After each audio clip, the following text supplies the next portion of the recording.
There is a stretch of road in South Africa, the N9 highway near the small town of Uniondale, that all long-haul truckers and late-night drivers know about. It's a lonely road, cutting through the vast, dark expanse of the Karoo Desert. The silence out there is a living thing. But this isn't a warning about potholes or hijackers. This is a warning about who you might meet in the dark. For decades, drivers have reported the same chilling encounter. A young woman, appearing out of nowhere on the side of the road. She looks lost, distressed. She asks for a ride. And if you give her one, you will learn a lesson that will stay with you for the rest of your life. Pay close attention. This could save you. This account comes from a man named Ben, a salesman who had to drive the N9 route late one night in the winter of 2022 to make an early meeting. The night was cold, moonless, and a thick fog was rolling in, clinging to the road and swallowing his headlights. He was tired, his eyes heavy, his only company the hum of his engine. That's when he saw her. In the wash of his high beams, a figure materialized from the mist. A young woman standing on the desolate shoulder of the highway. She was wearing dark clothing, and she wasn't coming for a ride, just standing there, looking towards his car with an expression of deep sadness. Ben was a city guy. Every instinct told him not to stop. It was the middle of nowhere, late at night. It had to be a trap. He sped up, his heart pounding, his eyes locked on the road ahead. But as he passed her, he glanced in his rearview mirror. She hadn't moved. She was just a lonely silhouette shrinking in the fog. A wave of guilt washed over him. She looked so young, so vulnerable. What if she was in real trouble? He argued with himself for a full 2 kilometers. Then, against his better judgment, he cursed, slowed down, and made a U-turn. He drove back, his headlights cutting through the fog. He found the spot where she had been standing. She was still there. He rolled down his passenger window. "Are you okay? Do you need help?" he yelled. The woman didn't seem startled. She walked calmly towards the car. "I need to get to the next town," she said, her voice soft and surprisingly clear. "My car, it broke down." Ben looked around. There was no other car in sight. "Where is it?" he asked.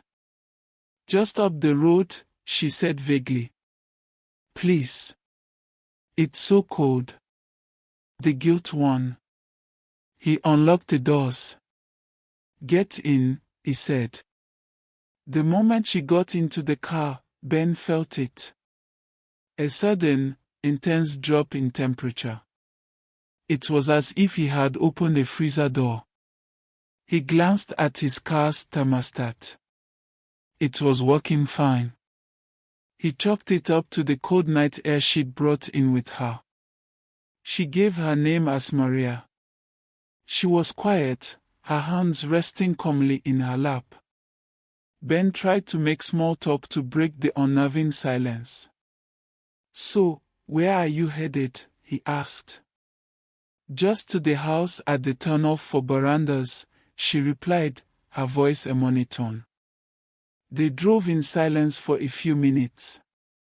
Ben started to feel sleepy, an unnatural, heavy drowsiness that was hard to fight. He shook his head, trying to clear it. He glanced over at Maria.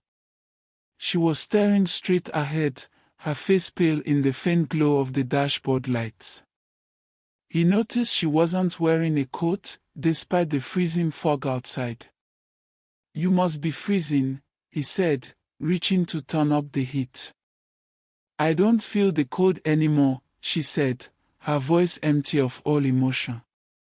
An alarm bell, loud and frantic, finally went off in Ben's head.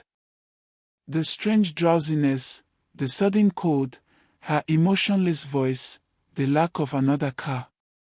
This was wrong. This was all deeply, terribly wrong. His fear was so sharp it cut through the drowsiness, making him wide awake.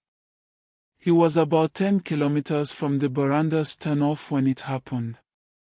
A sudden, loud bang erupted from the back of the car. Ben swerved, his heart leaping into his throat. He thought he'd hit something. He slammed on the brakes, the tires screeching on the asphalt. The car came to a halt. He turned to Maria, his mouth open to ask if she was okay. But she wasn't there. The passenger seat was empty. The door was still closed. The seatbelt was still buckled. But the woman was gone.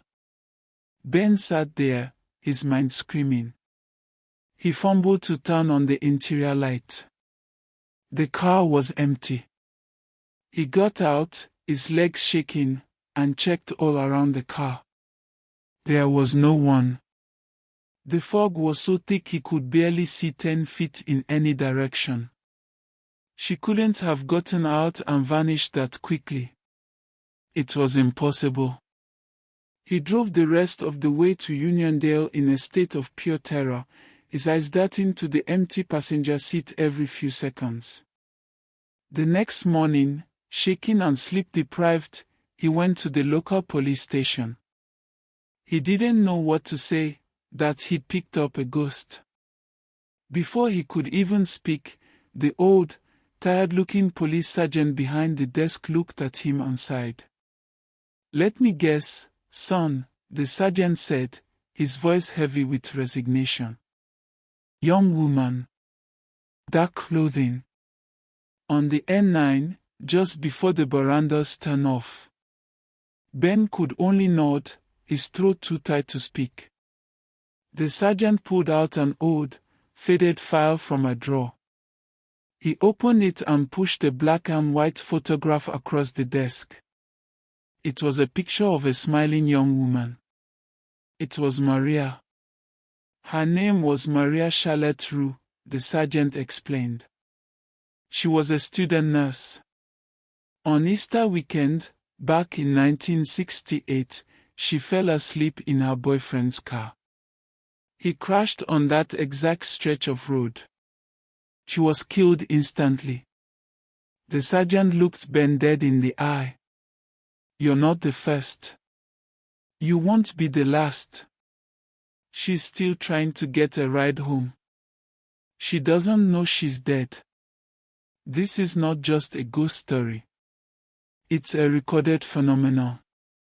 Police files are filled with sworn statements from dozens of sober, credible witnesses over 50 years, all telling the exact same story.